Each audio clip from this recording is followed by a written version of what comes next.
Fala galera do nosso canal Família Lucas, eu sou o Igor Lucas e está começando mais um vídeo para o nosso canal. Desde já agradecer os 50 inscritos, aos mais de 2.000 e poucas visualizações, né?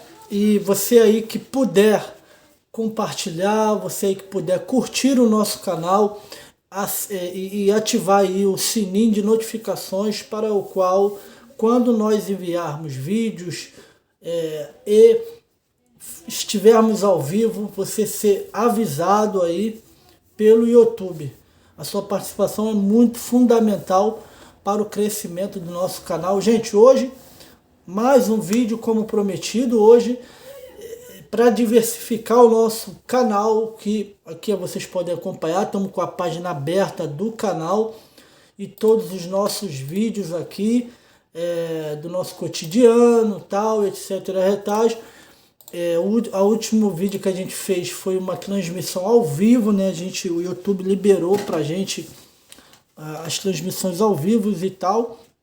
Vamos estar usando mais uma ferramenta do YouTube e tal. Mas vocês vão estar conseguindo visualizar todos os nossos vídeos indo no Família Lucas no YouTube, tá, gente? Então é o seguinte, hoje vamos falar de esporte, né? O destaque de hoje, domingão, né? Domingão, 18 de setembro aí. Aqui eu vos falo da França às 14h52, no Brasil 10h52 da manhã, né? Às 4 da tarde, horário de Brasília, acontece Fluminense, Flamengo, Flamengo, Fluminense, Fla-Flu. E horário de França às 9 da noite, eu vou estar ligado aqui também, acompanhando essa partida de futebol. Gente, então vamos lá, vocês já viram aqui o canal, agora vamos lá, vamos estar analisando tudo sobre essa partida, né, ao qual hoje o Flamengo é favorito, né, por tudo que tem apresentado nos últimos jogos, sendo que nos últimos 10 jogos o retrospecto favorável é para o Fluminense, ao qual venceu 6 partidas, teve 2 empates e 2 derrotas, né? Nos últimos 10 jogos de Flamengo e Fluminense, né? Então isso que chega a equilibrar um pouco aí o confronto, ao qual, repito, o Flamengo, na minha humilde opinião, é o favorito, porque chegou à final da Libertadores, chegou à final da Copa do Brasil, né? Tá aí disputando para o título, né? Assim como o Fluminense, do brasileiro, Campeonato Brasileiro, que eu acho um pouco mais difícil por causa da consistência que o Palmeiras tem tido aí. Hoje que o Palmeiras enfrenta o Santos às 18h30, então o Palmeiras, quando entrar em campo, ele já saberá o resultado de Fluminense e Flamengo, então eu acho que ele joga muito mais tranquilo, jogando em casa, o estádio lotado. Então dá a entender que o Palmeiras vai destruir o Santos, né? Mas a gente não sabe. O futebol é uma caixinha de surpresa. O vice-líder do campeonato, vamos para a tabela aqui, ó, a tabela do Brasileirão. Então o Palmeiras tem 54 pontos, o vice-líder é o Internacional, né? Que chegou de mansinho e hoje está aí na vice-liderança. Depois é seguido da dupla Fla-Flu, né? Flamengo e Fluminense com os mesmos pontos. A única diferença é que o Flamengo aqui, ó, ele tem 19 gols e o Fluminense tem 10 gols a favor dele, né? Apesar do Fluminense ter o artilheiro do campeonato germancano. Mas enfim, o Flamengo também tem o Pedro, que está fazendo muitos gols, tem o Gabriel, que está dando muitas assistências, tem a fase aí artilheira de um dos melhores jogadores do país, que é o De Arrascaeta, né? Então o Everton Ribeiro voltou a jogar bem. Então vamos lá. Então a chance da dupla Fla-Flu terminar essa rodada, né? A 27ª rodada na vice-liderança são reais. Por quê? Amanhã, aqui ó, amanhã é o último jogo da rodada, ao qual o Internacional visita o Atlético Goianiense na casa do Atlético Goianiense às 20 horas. Ou seja, as chances, porque o Atlético Goianiense precisa vencer. Ele está aqui, ó, na 19ª posição com 22 pontos, precisa vencer. e vai com tudo para cima do Internacional, que é o vice-líder, né? Então, as chances reais de Flamengo ou Fluminense, o vitorioso de hoje, ficar na vice-liderança são reais. E aí as chances de títulos também aumentam. Se por acaso o Palmeiras venha tropeçar em casa hoje contra o Santos, algo que eu acho muito difícil, tido a consistência que o Palmeiras tem no Campeonato Brasileiro. Mas é torcer, né? Então vamos lá para a escalação. A escalação do Flamengo é mais que um decoreba, né? Ao qual temos o Santos, que o Flamengo acertou. Se tem uma contratação que o Flamengo acertou, foi o Santos. Chegou, resolveu o problema do gol, ao qual tinha aquela fragilidade ali do Hugo, né? E também do goleiro antigo lá, eu esqueci, o Diego... Esqueci o nome do goleiro do Flamengo antigo lá, o veterano, né? Vamos botar assim, o veterano. Mas enfim, o Léo Pereira que tem melhorado, Davi Luiz tem sido muito regular, e o Felipe Luiz, ao qual um tempo criticado, hoje voltou a jogar o seu futebol, né?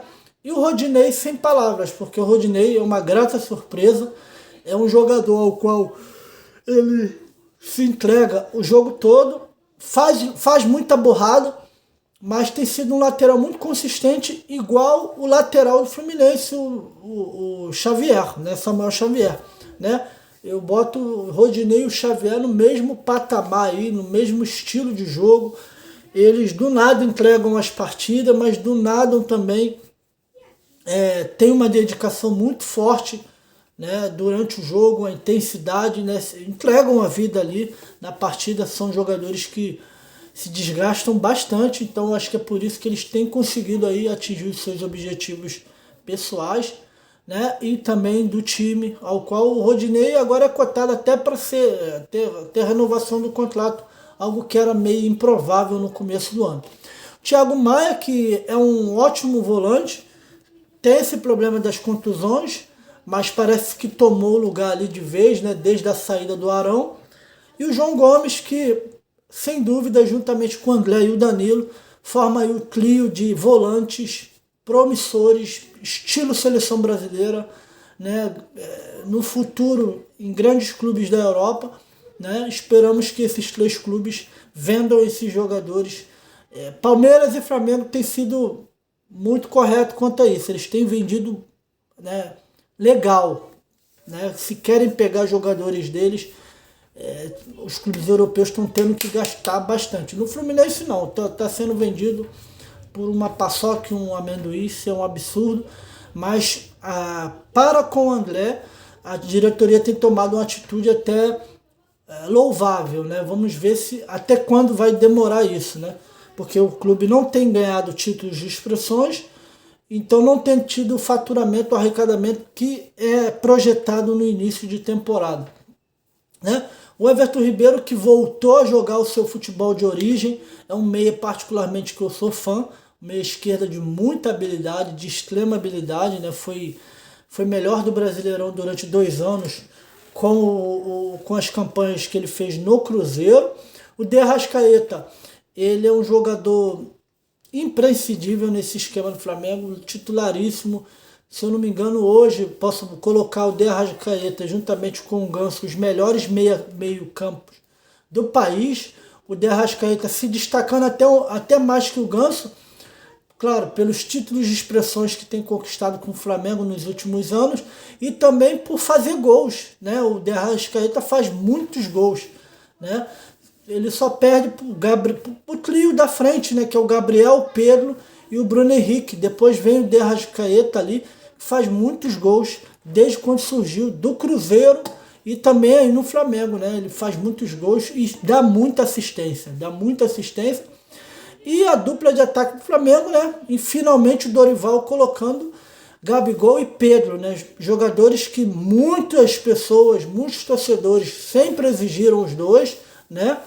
Inclusive, o Flamengo correu esse risco de perder o Pedro, só que a multa rescisória do Pedro é muito alta, né? Porque houve proposta até do Palmeiras, segundo informações, Palmeiras havia oferecido de 20 a 25 milhões de dólares ou reais pelo Pedro na época, uma coisa de mais de 100 milhões de reais.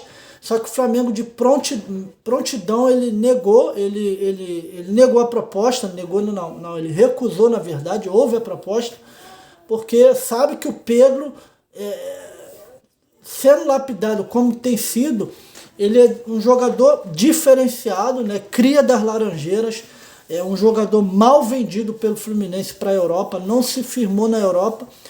E hoje o Pedro mostra quem ele é, né? O principal centroavante do país, né? A brasileira, é claro, a gente não fala que é o principal centroavante do país, porque o principal é o Germancano, artilheiro do Brasil e do mundo, né? Mas o Pedro aí, ele é o principal artilheiro e principal centroavante brasileiro no país, por tudo que tem feito, né? Inclusive fazendo golaços, né? O Pedro que é um excelente jogador.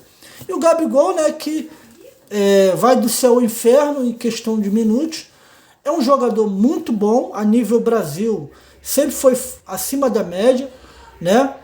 A gente dispensa comentário para um cara que chegou, vestiu a camisa do Flamengo e fez o que fez, né?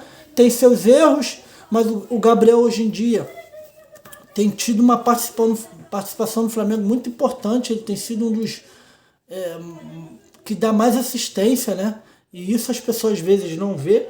É um jogador, é um bad boy que eu gosto, é um estilo de jogador que eu gosto, que dá cara a tapa, que critica, que responde, mas que resolve dentro de campo, né?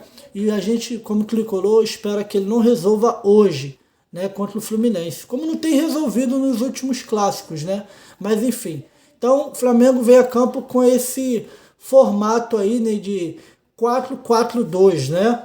E vamos lá, o Fluminense, né, também tem sido aí uma escalação meio que carimbado, né, com algumas